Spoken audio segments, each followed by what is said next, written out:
Start. প্রিয় শিক্ষার্থীবৃন্দ, আসসালামু আলাইকুম। আশা করি তোমরা এই করোনা মহামারীর ভিতরে আল্লাহর রহমতে ভালো আছো। আমিও আল্লাহর রহমতে ভালো আছি। প্রিয় শিক্ষার্থীবৃন্দ,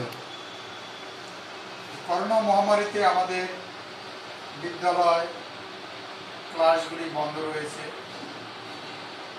আমি আসলামপুর আজহার মাধ্যমিক বিদ্যালয়ের পক্ষ থেকে সারা বাংলাদেশে মাধ্যমিক স্তরের সকল শিক্ষার্থীদের কথা চিন্তা করে আমি জুলাই মাস থেকে অনলাইনে ক্লাস দিয়ে যাচ্ছি। তোমরা এই ক্লাসগুলি দেখবে যাতে তোমরা উপকৃত হও, এবং এই ক্লাসগুলি তোমরা যদি শেয়ার করে দাও তাহলে প্রত্যেকটি স্টুডেন্ট যদি পায় তাহলে আমি উপকৃত হব, কৃতজ্ঞতা থাকবো এবং ছাত্রছাত্রীরাও উপকৃত হবে। প্রিয় শিক্ষার্থীবৃন্দ, আমরা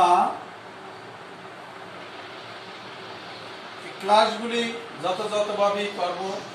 আজকে তোমাদের যে ক্লাসটি দেব সেটি লক্ষ্য করো।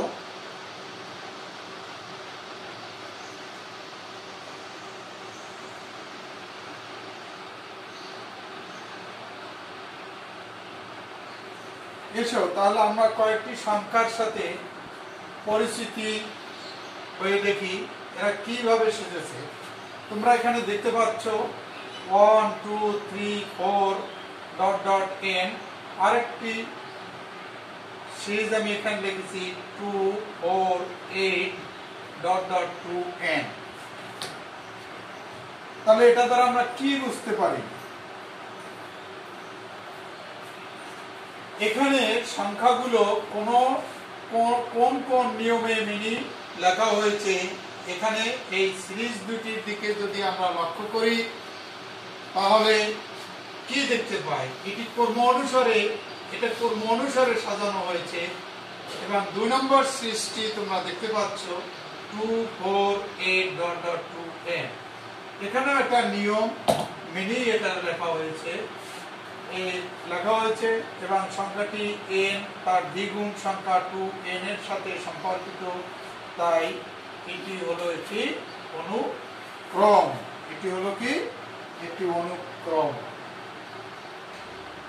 তাহলে অনুক্রম কাকে বলে এটা আমাদের আগে জানতে হবে, যে অনুক্রম কি বা অনুক্রম কাকে বলে।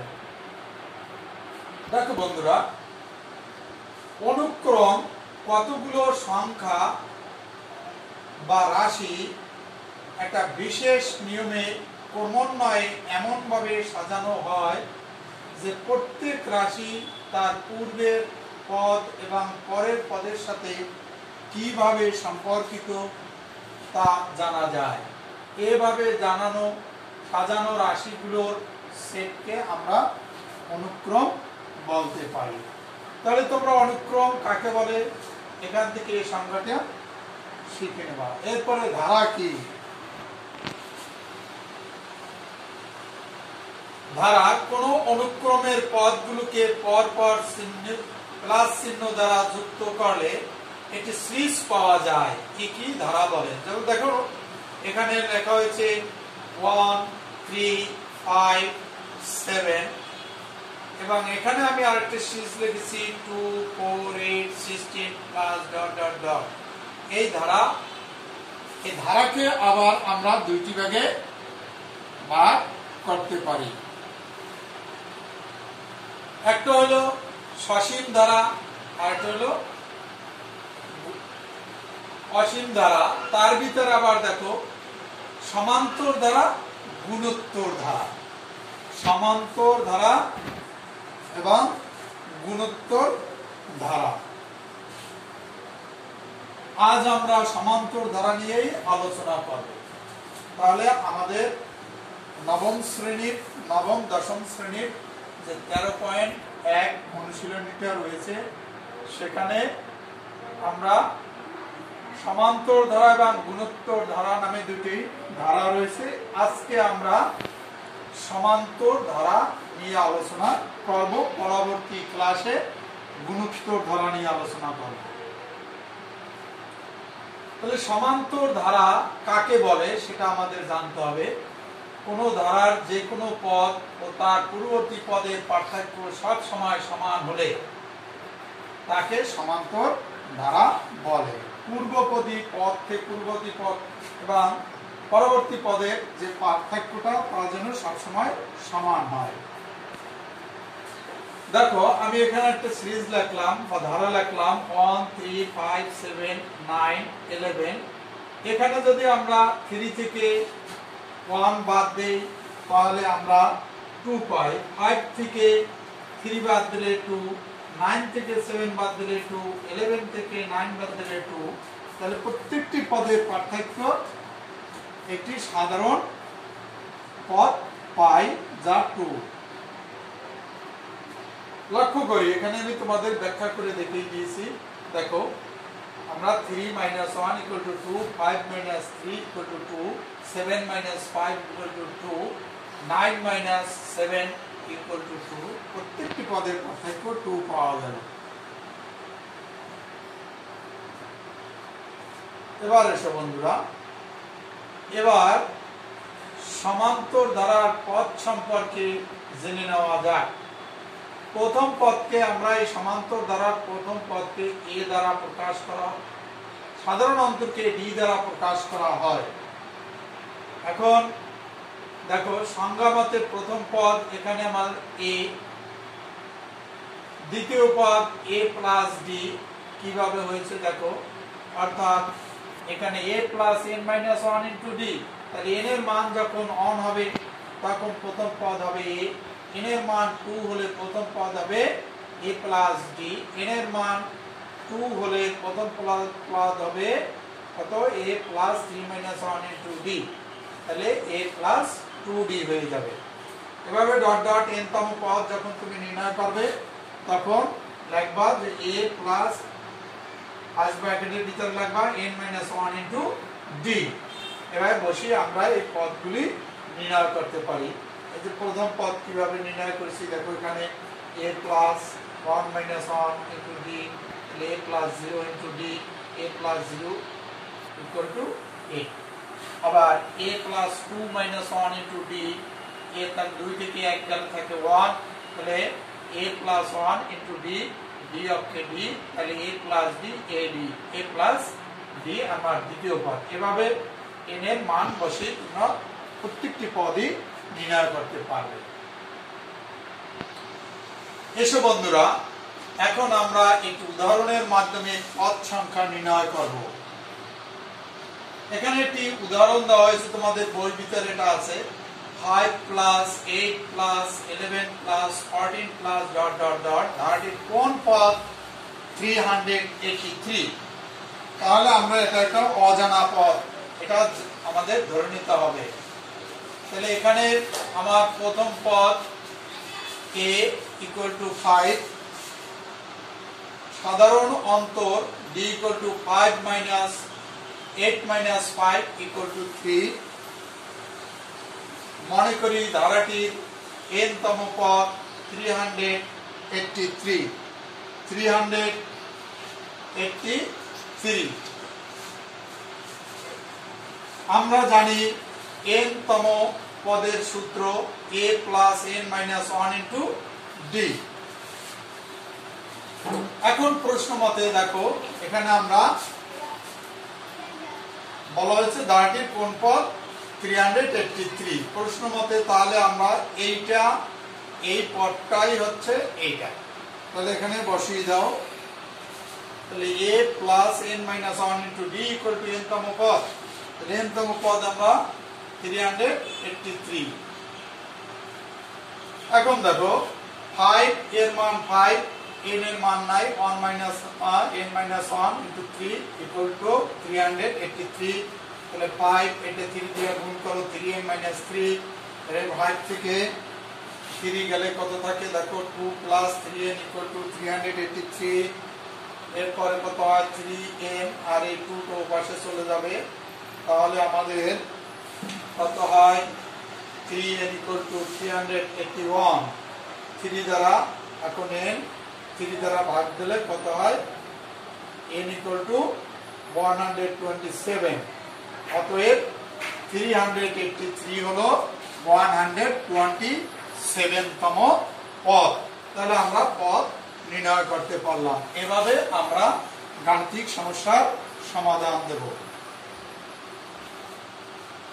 প্রিয় শিক্ষার্থীবৃন্দ দেখো বন্ধুরা এখন আমরা সমান্তর দ্বারা সমষ্টি কিভাবে নির্ণয় করতে হয় সেই সূত্রটির ব্যাখ্যা দেব বা সেটি শিখব মনে করি ধারাটির n সংখ্যক পদের সমষ্টি Sn সমান্তর ধারা প্রথম পদ a equal to এখানে একটু ভুল হয়েছে বানানটা সেটা নেব এটা প্রথম পদ হবে a এবং শেষ পদ p যদি ধরি সাধারণ অন্তর b পদ সংখ্যা n ধরি তাহলে আমরা লিখতে পারি Sn equal to a plus প্রথম পদ দ্বিতীয় পদ তৃতীয় পদ ডট ডট ডট এভাবে আমরা এটা আবার ধরলাম শেষ পদ এটা একটু ঘুরিয়ে রাখো তাহলে Sn equal to p plus p minus of d তারপরে এটা ঘুরিয়ে রাখতে রাখতে আমরা শেষ পর্যন্ত কি পেলাম এখানে এখন যোগ করলে আমরা পাই 2Sn এখন এটা dd কাটা থাকবে a plus p এখানে 2d 2d a plus p 3d plus 3d minus 3d কাটলে a plus p ব্যবহার করতে হবে সবগুলো একই জিনিস পাওয়া গেল এক ও দুই নাম যোগ করে তাহলে আমরা লিখতে পারি n সংখ্যক আছে একই জিনিস n সংখ্যক তাহলে 2Sn equal to n into a plus p তাহলে Sn equal to n by 2 a plus p তাহলে n by 2 a plus p এটা আমার 3 নম্বর সমীকরণ তাহলে n তম পদের সূত্র আমরা পাবো কি p equal to a plus n minus 1 into d তাহলে এক p এর মান এই 3 নং এ বসাইয়া পাই বসাইলে আমরা কি পাই দেখো Sn শেষ পর্যন্ত আমাদের সূত্রটা হলো কি n by 2 into 2a plus n minus 1 into d আমরা সমষ্টির সূত্র পেয়ে গেলাম এখন এই সমষ্টির সূত্র দ্বারাই আমার আরেকটি উদাহরণ দিলেই তোমরা খুব সহজে বুঝতে পারবা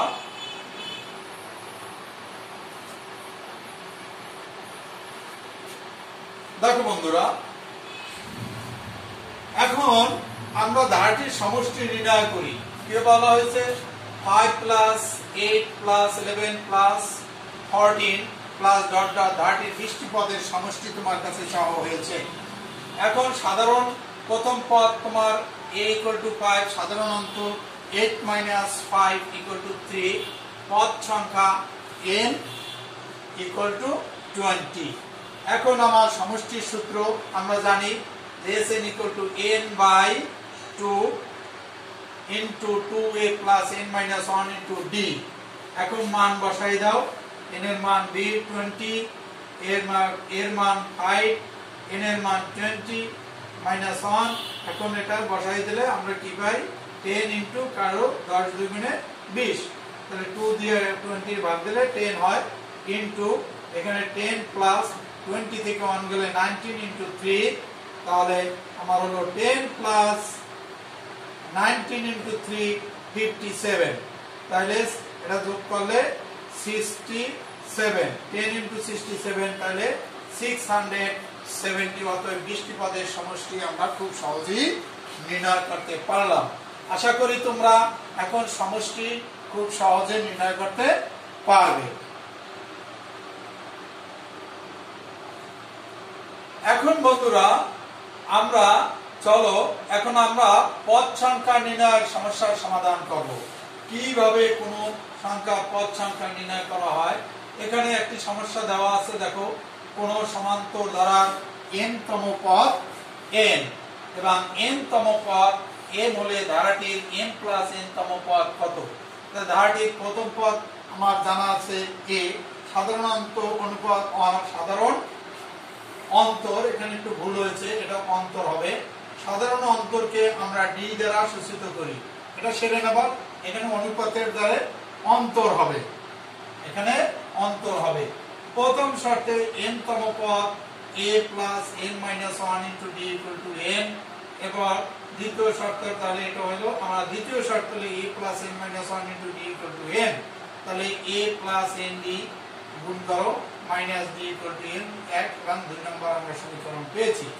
এখন আমরা যদি 1 এবং 2 নম্বর সমীকরণ যোগ করে দেই তাহলে আমরা কি পাই দেখো, এটা যোগ করলে a plus n d minus d minus পর এটা বিয়োগ করার পরে আমরা কি পেলাম, বিয়োগ করি, তাহলে বিয়োগ করলে n মাইনাস 1, তাহলে এই সাইনের পরিবর্তন এসেছে বিয়োগ a minus a plus a minus n d minus minus a plus d equal to, এটা আমি সাজাই রাখলাম। এখন মাইনাস সাইন কমন নিয়ে আমরা সাজাই ঘুরাই রাখলাম। এখন দেখো আমার a কাটা d কেটে গেল প্লাস মাইনাস, তাহলে থাকে n d minus n d equal to, এখানে মাইনাস সাইন কমন নিলাম m মাইনাস n, তাহলে d কমন নিলে m মাইনাস n, এটা পাশে চলে গেল, ভাগ দাও মাইনাস m কে m মাইনাস n দ্বারা এটা কাটা যায়, তাই কি আমার মাইনাস 1। এখন n প্লাস n তম পদ, এখন a plus n minus 1 into d, দেখো a প্লাস n d তোমার কোথায় আছে সেটা মানটা বসাই দাও, মানটা বসাই দিলে এখানে আমরা এটা পাই, এই মানটা বসাই দাও। এখন এটার মান আছে n, এটার মান আমার n, এই n কাটা, তাহলে কি হবে মাইনাস প্লাস মাইনাস মাইনাস, এটা 0 পাইলাম, তাহলে n প্লাস n তম পদের আমরা পদটা পেলাম 0। প্রিয় শিক্ষার্থীবৃন্দ, আজকের ক্লাস এখানেই শেষ। আমি তোমরা আসলামপুর আজাহার হাই স্কুল, এখানে বেশি বেশি লাইক এবং শেয়ার করো যাতে সকল শিক্ষার্থী ক্লাসটি দেখতে পারে, এবং আমার Facebook ID name MM Hasan. ধন্যবাদ প্রিয় শিক্ষার্থীবৃন্দ, আজকের মতো ক্লাস এখানেই শেষ, দেখা হবে পরের ক্লাসে। আল্লাহ হাফেজ।